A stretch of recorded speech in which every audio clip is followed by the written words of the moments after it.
akusahan sa pagbuhat sa usa ka krimen. Mao kini ang paghatag sa korte og bail amount nga pwede kini kwarta or cash, pwede kini property aron masiguro sa korte nga ang akusado mo tambong kung participar gihapon sa dagan sa iyahang kaso. So, kabatas Ken, nakoy gusto iklaro ang piyansa. Tanan bang akusado na ay katungod mo piyansa? Ang katungod sa usa ka akusado nga magpiyansa sa batas 8 mo, dili kini automatic. Dili tanan akusado nga naakusahan ng krimen pwede magpiyansa. Nakabutang sa akong dalatas na nagbase kini sa krimen nga iyang gibuhat. Duha kini mga kabatas no, natay ginatawag nga bail as a matter of right ug napud kita o katungod nga mag-bail.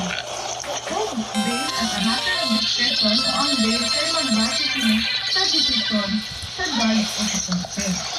Kabatas Ken, kamusta man nato mabalaan kung ang piyansa kay nakabase sa katungod nato o dili? Ang bail as a matter of right o nagbase sa atong katungod no, mahatag kita kung natay tulo ka instances no. Una, kung ang akusado gipailan og kaso sa MTC o sa Metropolitan Trial Court or Municipal Trial Court bago o paghuman sa konviksyon.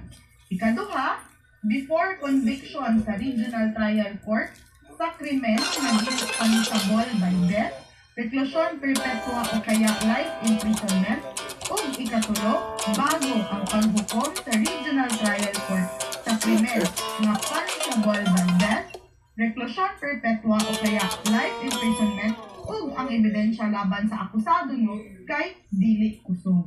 So, kabatas Ken, puntahay ang kaso kay murder. Makapiyansa ba dayon na sa akusado? O na-avail ba niya ang bail as a matter of right?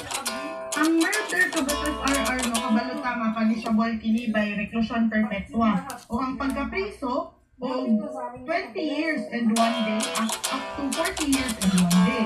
Pwede siya magpiyansa as a matter of right pero dapat ang ebidensya laban sa iyaha dili bugat.